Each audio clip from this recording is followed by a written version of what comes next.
Futuhul Ghaib karya Imam Ibnul Qadir Al-Jilani rahimahullahu ta'ala, bahwa di dalam ilmu itu sendiri terdapat nafsu, terdapat syahwat. Kenapa? Kok bisa? Bahkan sebagian ulama mengatakan bahwa syahwat di dalam ilmu itu adalah syahwat yang terbesar di antara yang lain. Itulah.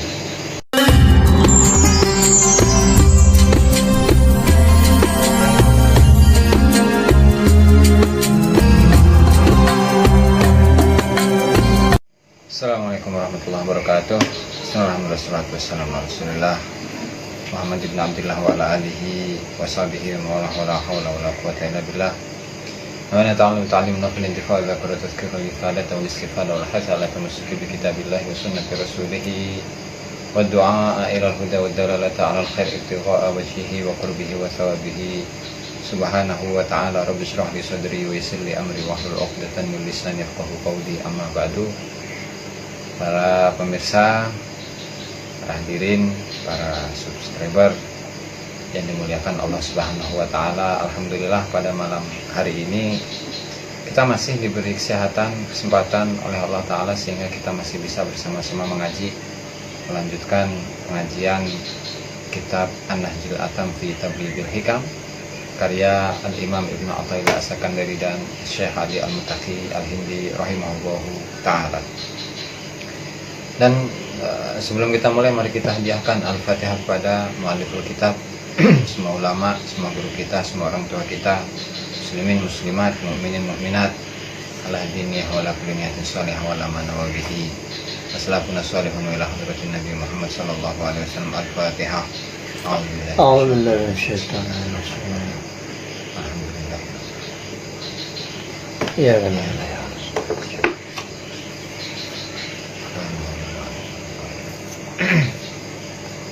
Qala al-musannif rahimahullahu ta'ala wa nafa'ana bihi wa bi ulumihi wa bi ulumikum fid daraini ila an qala babul wirdi wal warid ila an qala qallama takunu al waridatul ilahiyyatu illa baghtatan siyanatan laha an yadda'iyaha al ubadu biwujudil istidad. Halaman 165, kitab Misbahul Zulam karya Syekh Muhammad Ali Al-Bantani. Kata Imam Ibn Athaillah, qallama takunul waridatul ilahiyatu illa baghtatan. Qallama setitik banget setitike takunu ono apa al waridatu pira-pira warid al ilahiyatu kang bangsa ilahi kepengeranan illa angin baghtatan ing dalem wektu kang ngedadak sianatan krana ngreksa laha kedue waridat an yadda'iyaha ing yento ngaku-ngaku ing waridat sapa al ubadu pira-pira wong kang ahli ibadah diwujudi al istidad di kelawan wujude persiapan. Masih membahas tentang warid ya, tentang wirid dan warid, apa itu wirid, apa itu warid. Itu sudah kita bahas, kita kaji bersama-sama dalam pertemuan sebelumnya, bahwasanya wirid itu apa? Ibadah yang secara kontinu dilakukan oleh para hamba-hamba Allah Subhanahu wa ta'ala, kan ya, baik yang berupa zikiran, baik yang berupa sholat, yang berupa puasa, sedekah, atau sholawatan, ataupun yang lainnya. Itu sudah dijelaskan. Nah, kemudian warid, dan warid itu merupakan buah daripada wirid itu sendiri, dimana fungsi atau tujuan dari warid itu seperti yang di pengajian sebelumnya ada 3 hal, yaitu waridul intibah, waridul iqbal, dan waridul wisal. Waridul intibah itu bagi para salikin, yaitu golongan yang sedang berproses menuju Allah Subhanahu wa Ta'ala, di mana dengan warid ini para salikin itu hatinya tergugah untuk berzikir kepada Allah Subhanahu wa Ta'ala, untuk selesai dari tobatnya, untuk selesai dari kelalaiannya.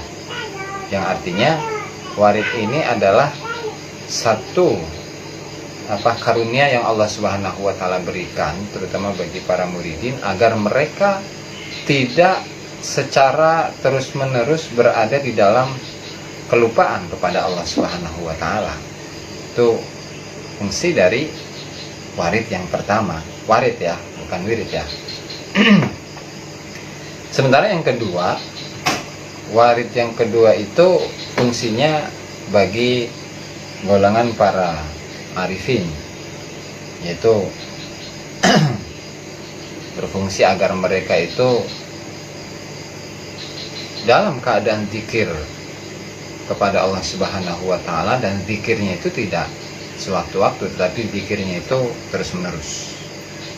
Zikirnya terus-menerus, yang zikir itu tidak hanya lisannya, tetapi hatinya, bahkan ruhnya pun berzikir kepada Allah Subhanahu wa Ta'ala. Dan ini erat kaitannya dengan hidupnya latifah yang ada di dalam diri seseorang. Dan kemarin latifah sudah kita jelaskan, latifah itu adalah titik kelembutan hati yang ada pada titik-titik jasad manusia yang tertentu, yang mulai dari latifatul qalb, latifatul ruh, latifatul sir, latifatul khafi, akhfa, nafs atau akal, kemudian baru latifatul qalb yang menyeluruh kepada semua bagian badan atau bagian dari ruh. Dan sudah kita jelaskan bahwa hati manusia itu selalu bergerak sebagaimana bergeraknya jasad. Nah, kemudian yang ketiga itu adalah waridul wisal, di mana seorang manusia, seorang arif, seorang yang ahli ma'rifat itu mencapai pada titik fana, ya, dia melebur, dia itu tenggelam dalam cintanya Allah Subhanahu wa Ta'ala, di mana dalam titik ini dia tidak lagi bisa mengontrol dirinya sendiri untuk mengucapkan apapun atau perbuatan apapun. Nah, hal inilah yang dicapai oleh para arifin, para ahli ma'rifat, di mana mereka itu mencapai apa? Titik fana, titik fana atau makom fana yang ada di dalam istilah-istilah ahli tasawuf itu, yang nanti pada akhirnya mereka akan mengeluarkan statement-statement yang menurut orang biasa itu ya seakan-akan dia itu adalah orang yang syirik, sebagaimana yang terjadi pada Imam Abu Yazid Al-Bustami, kemudian Al-Junaid Al-Baghdadi, kemudian Al-Hallaj, Syihabuddin Suhrawardi, Ibnu Sab'in, Ibnu Farid, kemudian Syekh Muhyiddin Ibnu Arabi, Syekh Abdul Karim Al-Jili, ya, dan seterusnya. Dan hal ini diistilahkan oleh para ahli sufi dengan istilah syatahat sufiyah. Syatahat sufiyah yaitu ungkapan-ungkapan para ahli sufi yang secara zahirnya itu seakan-akan mereka adalah orang yang menyekutukan Allah Subhanahu wa Ta'ala dengan mereka mengatakan di sini tidak ada Tuhan, yang ada saya. Di sini tidak ada saya, yang ada Tuhan.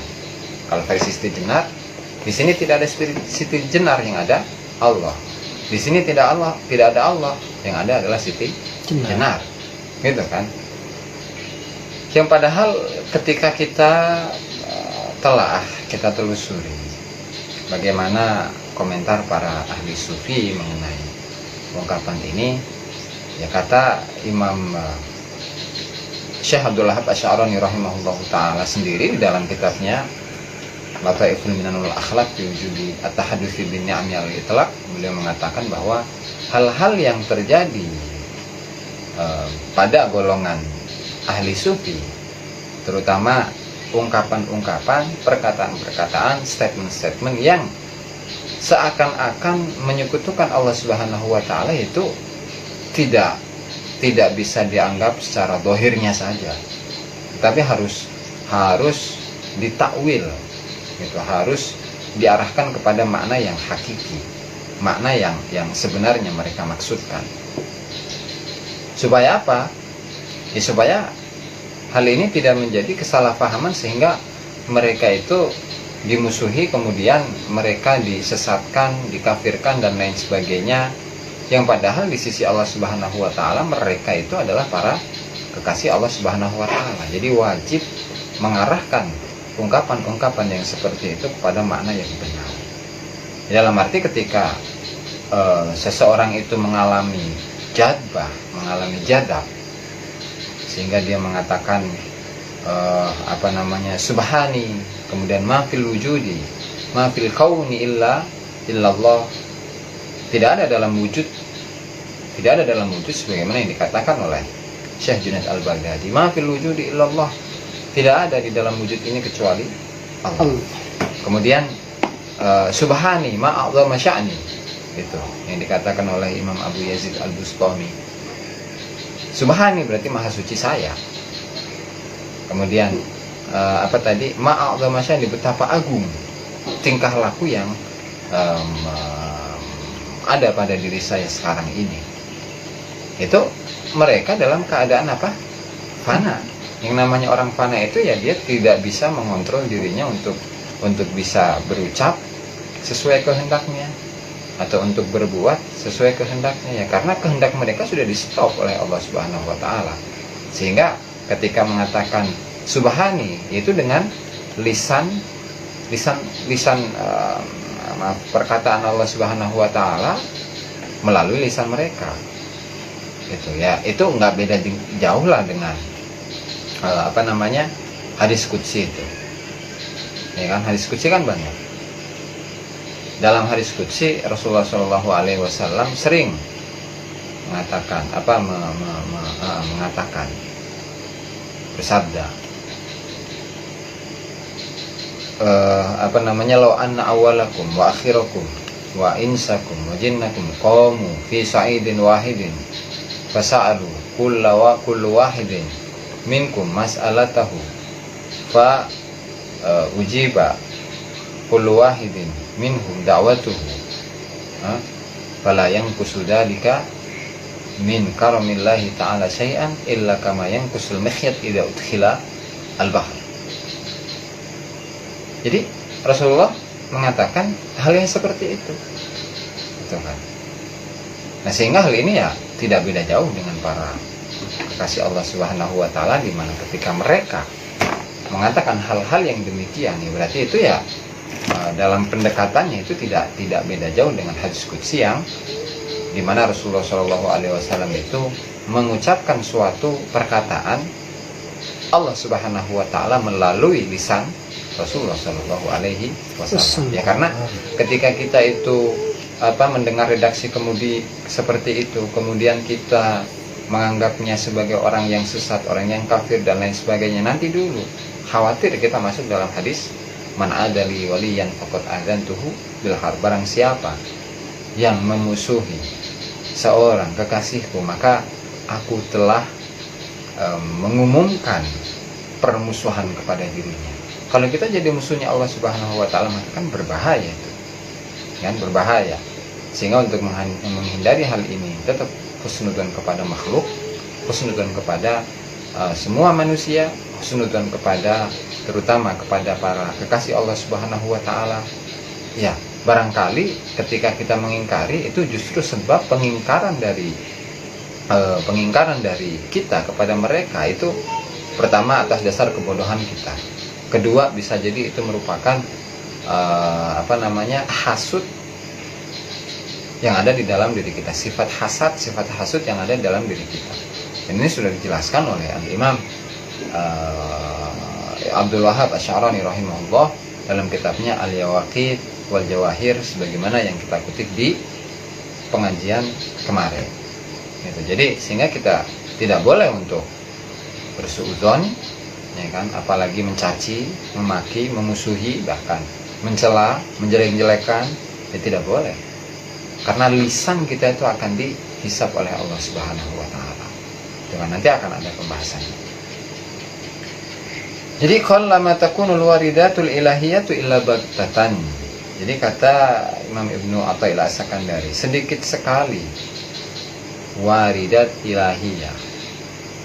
Apa kemarin itu waridat diartikan sebagai al-ahwal wal maqamat al-ilahiyah, datang kepada seseorang hamba, seorang manusia, seorang yang dikasihi oleh Allah Subhanahu wa taala, illa baghtatan, terjadi sangat sedikit sekali terjadinya ahwal dan maqamat bagi para wali-walinya Allah Subhanahu wa taala, kecuali dalam keadaan baghtatan, kecuali dalam keadaan mendadak. Kenapa dalam keadaan mendadak? Ya sianatan an yadda'iyaha al-ubadu biwujudi al-isti'dad, ya agar terjaga atau menjaga para ahli ibadah supaya mereka tidak mengaku-ngaku dan tidak merasa bahwa dirinya adalah orang yang pantas untuk mendapatkan waridat, ahwal atau maqamat yang seperti itu. Jadi kan karena tasawuf ini adalah urusan rasa, dan kemudian dalam diri seseorang, ketika di dalam hatinya, di dalam dirinya itu masih ada nafsu, masih ada, bahkan tidak hanya nafsu, lintasan hati sekalipun, lintasan hati yang urusannya itu dengan dunia, urusannya dengan dunia, yang namanya ketika berbicara tentang dunia itu ya pasti selain Allah Subhanahu wa taala, entah itu khawarikul adat, entah itu karomah, entah itu kedekatan di sisi Allah Subhanahu wa taala, ya kan? Dan hal ini itu tidak bisa dicapai, atau hal ini itu bukan merupakan hadiah atas ibadah yang dilakukan oleh seorang hamba. Kenapa? Ya karena yang namanya ahwal dan maqamat itu adalah makasih, adalah atau ya adalah karunia, bukan makasih. Apa bahasanya itu? Merupakan hadiah dari Allah Subhanahu wa taala dan bukan merupakan pencapaian-pencapaian kasab manusia, bukan. Itu mawahib la makasih. Jadi makom-makom kedekatan kepada Allah Subhanahu wa taala, baik itu ikhlas, baik itu tawadhu, baik itu mahabbah, wara, zuhud, khauf, roja, qabd, basd, ataupun dan lain sebagainya, itu merupakan mawahib, karunia dari Allah Subhanahu wa taala, bukan makasih, bukan hal-hal yang diupayakan oleh kita sehingga kita bisa mendapatkannya, bukan, ya kan? Sehingga meskipun kita ahli ibadah, banyak sholat, banyak zikir, banyak puasa, dan kita merasa bahwa kita ini adalah ahli ibadah, sehingga pantas untuk menggapai makom-makom atau ahwal yang tadi disebutkan dari Allah Subhanahu wa taala, tidak. Ya karena seseorang itu bisa mencapai ahwal, bisa mencapai makomat ketika dia sudah hilang di dalam dirinya lintasan-lintasan selain Allah Subhanahu wa taala. Kalau belum, jangan harap hal ini bisa dicapai oleh kita. Itu ya. Nah, makanya di sini Al-Imam Ibnu Ajib rahimahullahu taala dalam kitabnya Iqadul Himam di halaman berapa ya? 142. Beliau memberikan komentar, li'annaha la tunalu biktisab. Ya, karena waridat yang mencakup ahwal dan maqamat itu tidak bisa dicapai dengan kasab, usaha, upaya manusia. Tapi wa innama hiya fathum minal karimil wahhab, tetapi ia adalah pembukaan atau pembebasan atau karunia dari Allah Subhanahu wa taala, ya, yang maha dermawan dan yang maha pemberi. Walau kanat tunalu bijiddin wajtihad ladda'ahal ubad wa zuhad. Ya seandainya jika tadi waridat ilahiyah, maqam dan ahwal itu bisa dicapai dengan upaya manusia, ya, bisa dicapai dengan ibadah manusia, kesemangatan ibadah, ya, maka ladda'ahal ubadu wal zuhad biwujudi at-ta'ahubi wal istihad, maka para ahli ibadah, para orang-orang yang berupaya untuk menjadi orang yang zuhud itu akan mengaku-ngaku bahwa dia akan mendapatkan maqamat dan ahwal. Lantaran apa? Merasa bahwa dirinya adalah orang yang sudah siap untuk menjadi kekasih Allah Ta'ala. Jadi intisarinya dalam hikmah ini intisarinya dalam hikmah ini yaitu kita harus tahu bahwasanya ada satu hal yang ada di dalam ilmu thariqah, ilmu tasawuf, yang namanya jadbah, atau dengan kata lain yang namanya fana, ya. Itu tidak dipengen-pengen, itu tidak dipengen-pengen. Maksudnya, saya nih lagi di hadapan banyak orang, ya, maka saya akan menjadi orang yang majdub. Itu nggak boleh, karena dosa itu. Dosa, kenapa? Karena dia bermain-main dengan Allah Subhanahu wa Ta'ala. Itu kan, Allah Ta'ala dibuat jadi mainan, nggak bisa itu.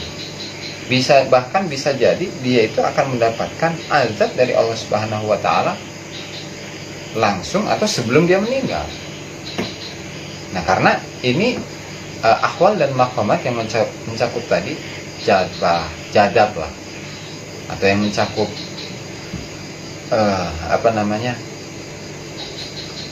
fana, ya kan? Karena itu adalah mauhibah, itu adalah karunia, maka tidak boleh yang ada orang-orang yang mengaku. Lalu bagaimana ketika kita itu menemui ada seseorang yang mengatakan dirinya sebagai orang yang majdub, sebagai orang yang fana? Atau tinggal dilihat bagaimana kehidupan kesehariannya, dalam sholatnya, dalam puasanya, dalam ibadahnya, dalam kesehariannya. Apakah dia itu meninggalkan sholat? Kemudian dalam sholat itu sendiri, sholatnya bagaimana? Apakah sholatnya itu asal-asalan? Sholatnya itu menggunakan adab, kesunahan-kesunahan semua yang ada di dalam sholat itu dia ingin laksanakan, dan seterusnya. Kalau memang demikian, nah berarti jadbah, fana yang dia lakukan di depan orang itu memang benar. Ya, sehingga kita harus klarifikasi kalau memang tidak percaya dengan apa yang dia lakukan, atau tanya ke orangnya. Jadi kita tidak boleh menjustifikasi orang, menuduh orang, ya kan, menjelek-jelekan orang lantaran kita melihat hal yang mungkin kita itu tidak biasa mendapatinya. Kenapa? Ya karena ketika kita dekat dengan dirinya, kenal dengan orang tersebut, ya maka kita bisa menilai dengan sendirinya apakah hal itu sesuai dengan apa yang dia lakukan setiap harinya, atau itu kepura-puraan, ya, dan seterusnya. Ya, sehingga dari sini kan kita tidak boleh gampang untuk menuduh orang lain, menjustifikasi orang lain, apalagi ilmu kita belum sampai ke sana, atau lantaran ke wawasan yang kurang luas. Ya karena ketika kita itu berbicara tentang ilmu tasawuf itu ilmu rasa. Nah, ini sudah saya tekankan berkali-kali, sudah saya jelaskan berkali-kali. Ilmu tasawuf itu ilmu rasa, ilmu itu bukan pakaian. Ilmu tasawuf itu bukan pakaian. Ya, nanti akan saya kutipkan dalam kitab Futuhul Ghaib karya Imam Syekh Abdul Qadir Al-Jilani rahimahullah ta'ala, bahwa di dalam ilmu itu sendiri terdapat nafsu, terdapat syahwat. Kenapa? Kok bisa? Bahkan sebagian ulama mengatakan bahwa syahwat di dalam ilmu itu adalah syahwat yang terbesar di antara yang lain. Makanya ketika kita melihat ada seseorang yang dulunya itu tidak pernah mengenal yang namanya dunia pesantren. Dia tidak pernah tahu apa itu agama. Pendalaman terhadap ilmu agama itu kurang, ya kan? Kemudian terutama artis-artis yang sering kita temui di media sosial atau di televisi gitu ya. Karena dia artis, dan artis sekarang mulai digeser oleh artis muda, dan dia sudah tidak laku lagi, kemudian dia banting setir dari artis ke dai. Oke lah kalau dalam urusan dai kan dakwah itu mengajak orang lain dalam kebenaran, nggak masalah. Tapi hal itu harus disesuaikan dengan porsinya. Kalau memang dia itu dalam ilmu agama hanya bisa menasehati aja, sama arti mengajak sholat, mengajak zikir, mengajak jamaah, mengajak zakat, mengajak puasa dan lain sebagainya, oke lah, nggak masalah. Tapi semua problematika dalam ilmu syariat itu ketika dia tidak menguasainya, apa salahnya ketika dia menyerahkan kepada ahlinya. Ya, sebagaimana ilmu kedokteran lah. Ilmu kedokteran itu kan ada spesialisasinya. Seseorang tidak serta-merta sekolah, ya, apalagi SMA, gitu, tidak ada spesialisasi dalam ilmu kedokteran, ilmu kesehatan. Nah, tiba-tiba dia langsung memproklamirkan dirinya bahwa dia adalah seorang dokter. Itu dia bakalan dipenjara oleh penegak hukum. Nah, begitu juga dalam ilmu agama. Ilmu agama itu juga sama. Makanya dalam sebuah hadis,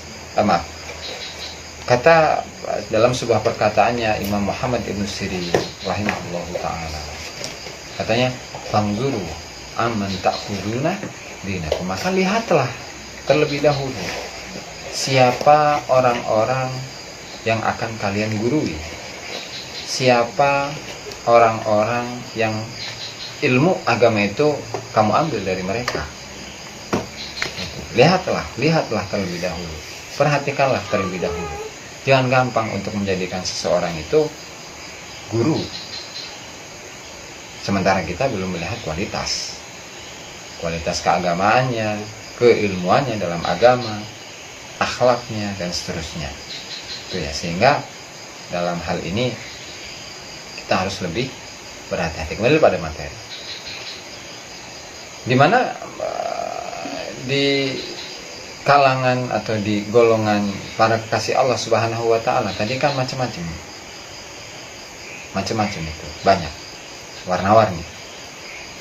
Ada orang yang, atau ada golongan yang masuk dalam kategori ahlul fana. Mereka masuk dalam orang yang sangat mencintai Allah Subhanahu wa ta'ala. Kemudian ada orang yang ahli ibadah. Kemudian para ahli ibadah ini, karena tetap di dalam hatinya itu masih ada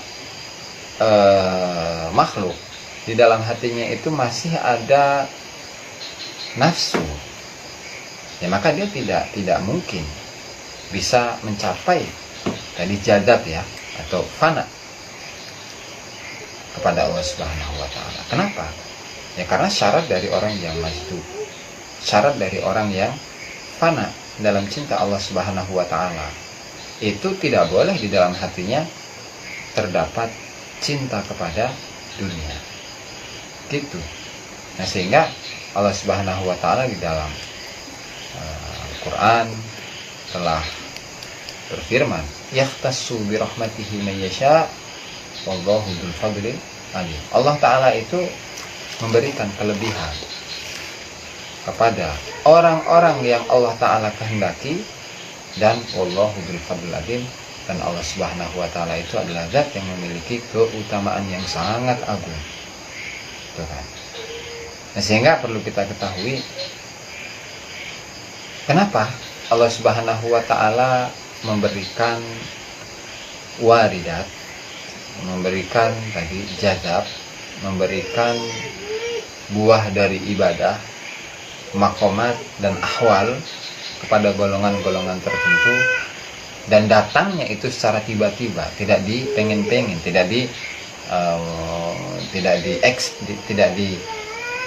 action gitu, tidak di apa namanya ya istilahnya itu bro, tidak di atau tidak berasal dari kepura-puraan. Kenapa? Ini ada 3 hal, 3 sebab. Yang pertama, liya'rifa minnatallahi fiha, agar dia tuh tahu betapa besar anugerah Allah Subhanahu wa taala yang berupa ahwal, yang berupa waridat, yang berupa maqamat, yang berupa fana, yang berupa jadab tadi itu yang dijelaskan. Satu.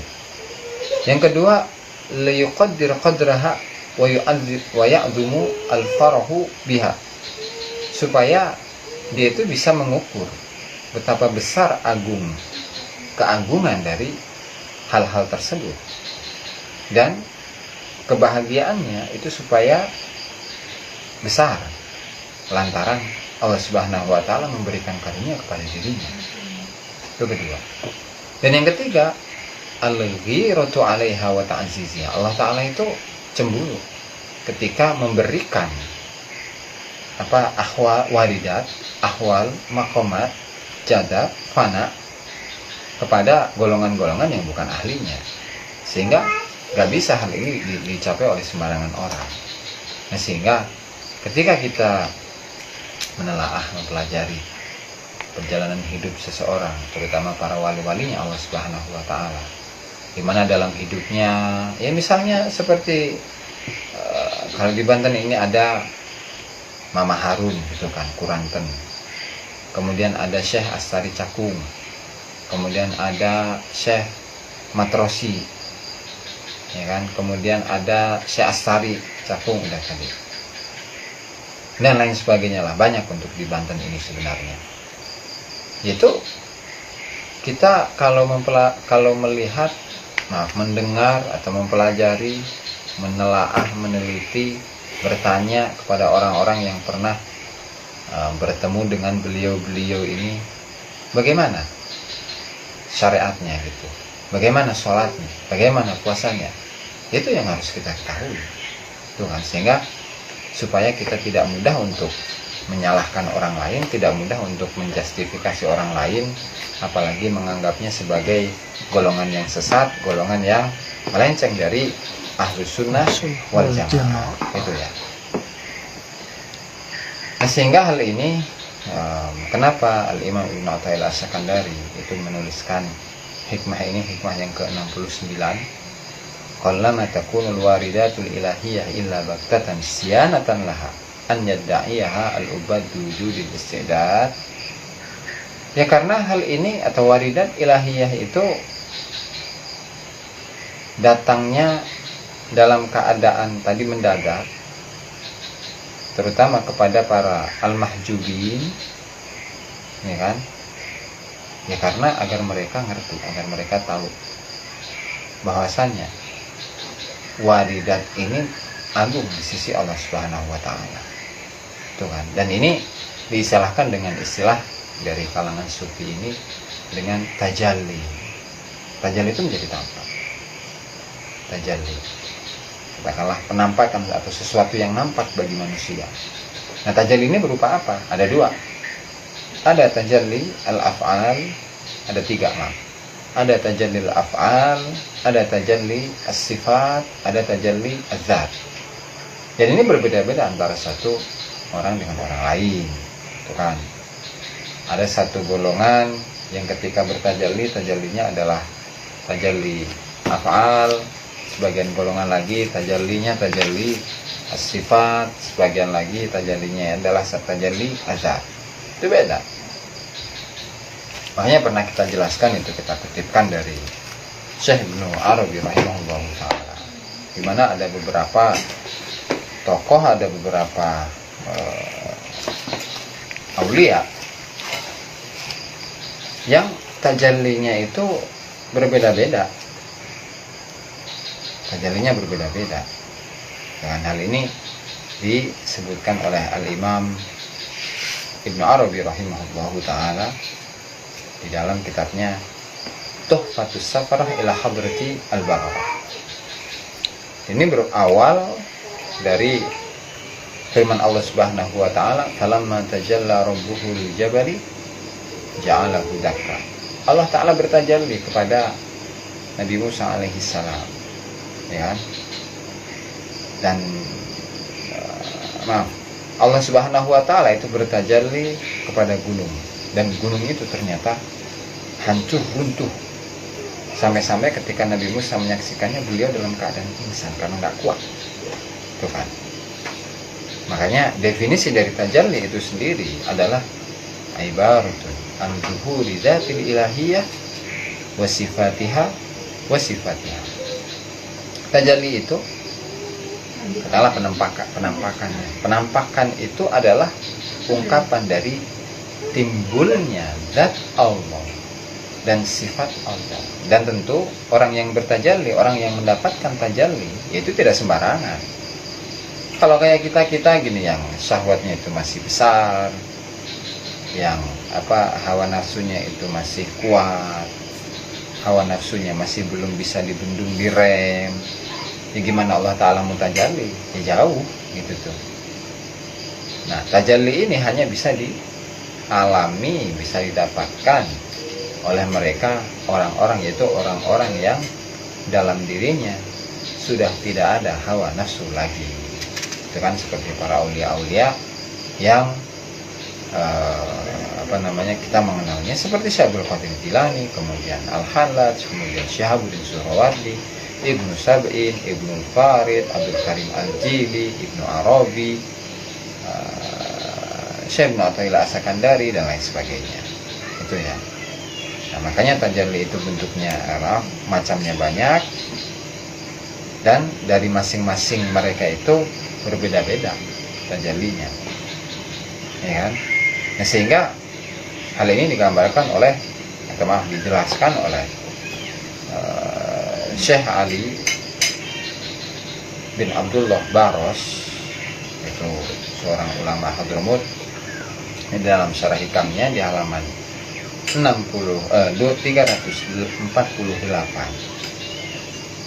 Beliau mengatakan, fa'idha warada waridul ismil basir nafadat basiratuhu isa'il mudrikati wal mutakhayyalat wal ma'ani al mutajassidat wal mutasyakkilat bisuwaril hissiyat. Jadi ketika seseorang itu bertajalli, ditajallikan oleh Allah Subhanahu wa Ta'ala yang berupa al-ismul basir, jadi waridnya itu berupa al-ismul basir, maka basirahnya itu akan bisa menembus semua hal yang bisa diindra, itu bisa terdengar oleh dirinya, bisa dilihat oleh dirinya. Ya, hal ini tidak beda jauh dengan orang yang mukasyafah gitu ya. Jadi orang yang ada di hadapannya itu bisa diketahui lintasan-lintasan hatinya, apa yang sudah dilakukan, apa yang dia inginkan, apa yang dia harapkan, itu bisa terlihat. Itu kan.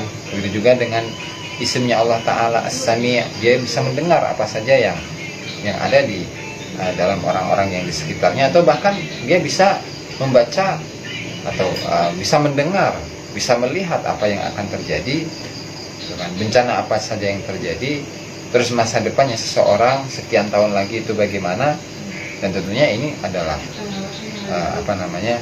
merupakan karunia Allah Subhanahu wa Ta'ala yang diberikan kepada hamba-hamba Allah Ta'ala yang khusus. Yang pada intinya hal ini ada. Tajalli ini pembahasannya banyak di kalangan ahli tasawuf. Di syarah-syarah hikam ada, di tadi Tuhfatus Safra ila Hadratil Bararah Syekh Ibnu Arabi ada, di sini di syarah hikamnya Syekh Ali Baros juga ada, di kitabnya Syekh Abdul Qadir Al-Jilani juga ada, gitu kan. Dan masih banyak lagi, banyak referensi-referensi mengenai hal ini, sehingga kalau memang ada orang yang seperti itu dan kita mengingkari, maka hati-hati. Bisa jadi kita termasuk golongan orang-orang yang mahjubin, orang-orang yang dibenci oleh Allah Subhanahu wa Ta'ala, dan mudah-mudahan kita ini tidak termasuk di dalam golongannya. Amin ya robbal alamin. Oke. Kurang dan lebihnya saya mohon maaf. Allahul muwaffiq ila aqwamit thoriq. Wassalamualaikum warahmatullahi wabarakatuh.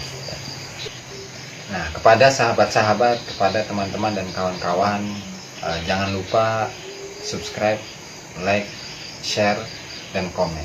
Tinggalkan pesan di kolom komentar yang ada di bawah ini ya, biar channel ini lebih berkembang lagi. Terima kasih. Assalamualaikum warahmatullahi wabarakatuh.